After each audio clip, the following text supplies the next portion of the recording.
GMR Shopping Mall grand opening on 10th September in Miapur.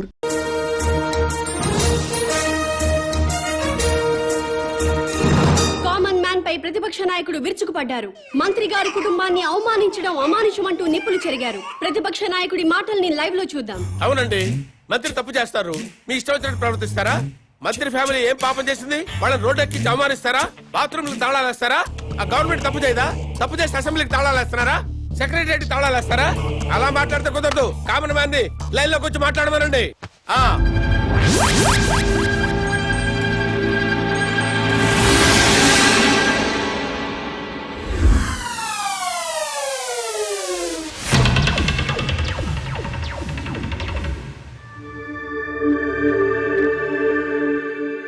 Janakiram గారు, మీరు ఇప్పుడు ఏ పార్టీలో ఉన్నారు? మాతృదేశం పార్టీలో అండి. ఎలక్షన్ టైంలో ఈ పార్టీని వదిలి ఇంకో పార్టీలోకి వెళ్ళినట్టున్నారు. అవునండి. ఏ పార్టీ సార్ అది? స్టార్ పార్టీలోకి జంప్ అయ్యారు సార్. దేనికి మారారు సార్? ఆ పార్టీ అధినేతకి ప్రజాబలం ఉంది, యూత్ బలం ఉంది, కొత్త పార్టీ. పైగా నేను సీనియర్ మోస్ట్ మెంబర్ ని, మినిస్టర్ కొట్టే అవకాశం కూడా ఉంది. అధికారంలోకి డెఫినెట్ గా వస్తుందని నమ్మకంతో చేరాను సార్. స్టార్ పార్టీలో జాయిన్ అయినప్పుడు ఆ పార్టీని, ఆ పార్టీ అధ్యక్షుడిని ఏదో పొగిడినట్టున్నారు. ఎస్, పొగిడాను. స్టార్ పార్టీలో సామాజిక న్యాయం ఉంది, అవినీతిపై పోరాటం ఉంది, ప్రజలపై ఆరాటం ఉంది.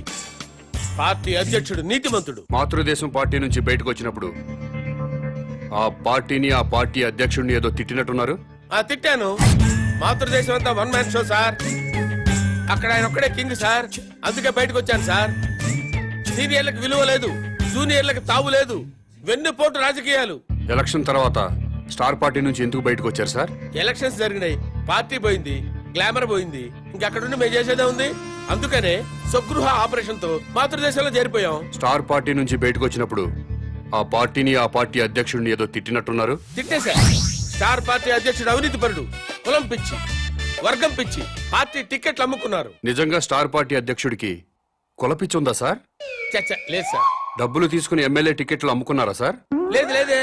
నిజంగా స్టార్ పార్టీ అధ్యక్షుడు అవినీతి పరుడా సార్? నో. మరెందుకు సార్ స్టార్ పార్టీని, పార్టీ అధ్యక్షుడిని విమర్శించారు? మరి తిట్టకపోతే బయటికి ఎలా వస్తాను సార్? మళ్ళీ మాతృదేశం పార్టీలో జాయిన్ అయినప్పుడు ఆ పార్టీని ఏమని పొగిడారు సార్? మాతృదేశం పార్టీ నాకు రాజకీయ జన్మనిచ్చిన పార్టీ. ఆ పార్టీలో చేరితే మా అమ్మ కౌగిల్లో చేరినట్టుంటుంది. తిరిగి నా పుట్టింటికి వచ్చినట్టుంది. ఆ పార్టీ కోసం నా ప్రాణాలు ఇస్తా. ఆ పార్టీ కోసం రక్తం దారపోస్తా. మీరు ఇప్పటికే స్టేట్ లో ఉన్న అన్ని పార్టీలు మారారు. ఇలాంటి రాజకీయ నాయకుల్ని ప్రజలు ఏమనుకోరా సార్? ఏంటి సార్ జనం గురించి మాట్లాడతారు? వాళ్ళు ఏంటనుకున్నారు సార్? మందు పోయిస్తే ఓట్లేస్తారు సార్, డబ్బులు ఇస్తే ఓట్లేస్తారు సార్, క్యాస్ట్ ని బట్టి ఓట్లేస్తారు సార్. ఒక అభ్యర్థి గుణాన్ని బట్టి ఎవరైనా ఓట్లేస్తారా సార్? వెయ్యరు సార్ వాళ్ళు. అందుకే మేమేం చేసినా వాళ్ళు మమ్మల్ని తిట్టే హక్కు లేదు సార్. అది సార్ జరిగింది. ఏంటి సార్ జనాన్ని ఇలా అన్నాన్ని కోపం వచ్చిందా మీకు? నిజంగా జనం మంచోళ్ళు అయితే ఒక సిన్సియర్ అభ్యర్థిని ఎందుకోరు సార్? వాళ్ళు చేసేది తప్ప కదా సార్? వాళ్ళని ఎలా బాగు చేయాలని నేను ఆలోచిస్తున్నాను సార్. దాని గురించి ఆలోచిస్తున్నాను సార్ నేను.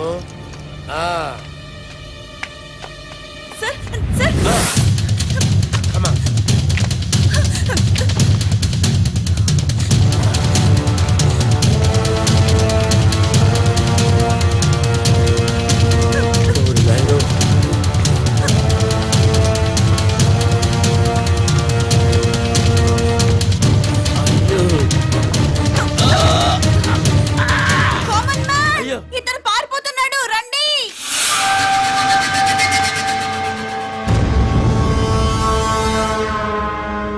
కామన్ మ్యాన్ కిడ్నాపర్ కాదా?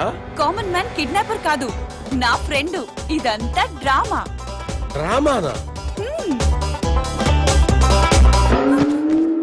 కామన్ మ్యాన్ ప్రతిపక్ష నాయకుడిని కిడ్నాప్ చేసిన సంగతి మనకి తెలుసు. అయినా కామన్ మ్యాన్ సిటీలో దర్జాగా తిరుగుతున్నాడు.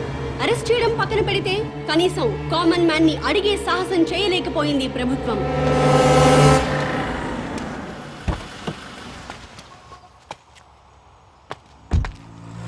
నమస్తే సార్. నమస్తే. నేను గవర్నర్ గారి పిఏనండి. గవర్నర్ గారు మీతో మాట్లాడుతూ ఉన్నారు. హలో సార్, ఒక్క నిమిషం మాట్లాడండి సార్. హలో బాబు, నువ్వు చేసే పనులన్నీ అభినందించదగ్గవే. కానీ మంత్రుల్ని కొట్టడాలు, ప్రతిపక్ష నాయకుడిని కిడ్నాప్ చేయటం చట్టవ్యతిరేక చర్య. అలా కాకుండా సొసైటీ కోసం ఏం చేయదలుచుకున్నావో, ఎందుకు చేస్తున్నావో నాకు చెప్పు. నేను నీకు సహాయం చేస్తాను. మీరు నిజాయితీ పరులు సార్. తప్పకుండా మీ మాట వింటాను. మీతో పాటు ప్రజాప్రతినిధులందరినీ సమావేశపరచండి.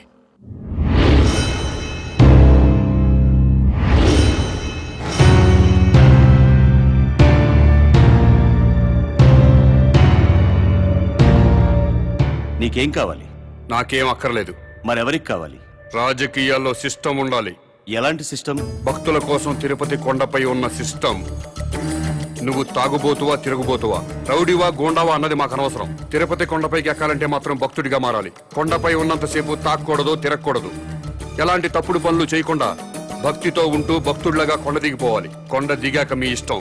ఆ సిస్టమ్ ప్రజలంతా ఫాలో అవుతున్నారు కాబట్టే తిరుమల కొండని 100 సంవత్సరాల నుంచి పవిత్రంగా ఉంచుతున్నారు. అలాంటి సిస్టమ్ రాజకీయాల్లో లేదు. రౌడీలు, గూండాలు, భూకబ్జాదారులు, ఫ్యాక్షనిస్టులు, అవినీతి పరులు రాజకీయాల్లోకి వచ్చేస్తున్నారు. రాజకీయాల్లోకి వచ్చాక కూడా గూండాల్లా ప్రవర్తిస్తున్నారు. ఫ్యాక్షనిజం వదలలేదు, భూకబ్జాలు మానలేదు, అవినీతి పనులు చేస్తూనే ఉన్నారు. దాని మూలంగా సొసైటీ మొత్తం నాశనం అయిపోయింది. డబ్బులు పెట్టుబడి పెట్టాల్సిన వ్యాపారంలో కానీ రాజకీయాల్లో కాదండి. ప్రజాసేవ చేయడానికి డబ్బులు ఖర్చు పెట్టుకుని ఓట్లు కొనాలండి? ప్రజలతో బ్రాందీలు విస్కీలు తాగించాలండి? ఎలక్షన్లో డబ్బు సారా ఖర్చు పెట్టకుండా నిజాయితీగా కేవలం ప్రజల ప్రేమతో గెలిచి ఎమ్మెల్యే అయిన వాళ్ళ పేర్లు ముచ్చటగా 3 పేర్లు చెప్పగలరా?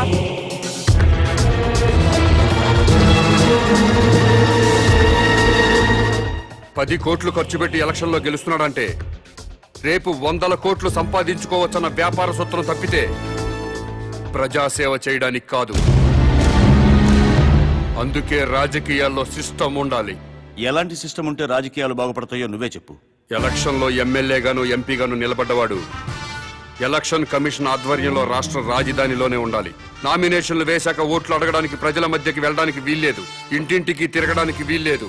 పాదయాత్రలు, ఊరేగింపులు ఉండడానికి వీల్లేదు. మీటింగులు, స్పీచులు ఇవ్వడానికి వీల్లేదు. పార్టీ జెండాలు పట్టుకుని ఏ పార్టీ కార్యకర్త ప్రచారం చేయడానికి వీల్లేదు.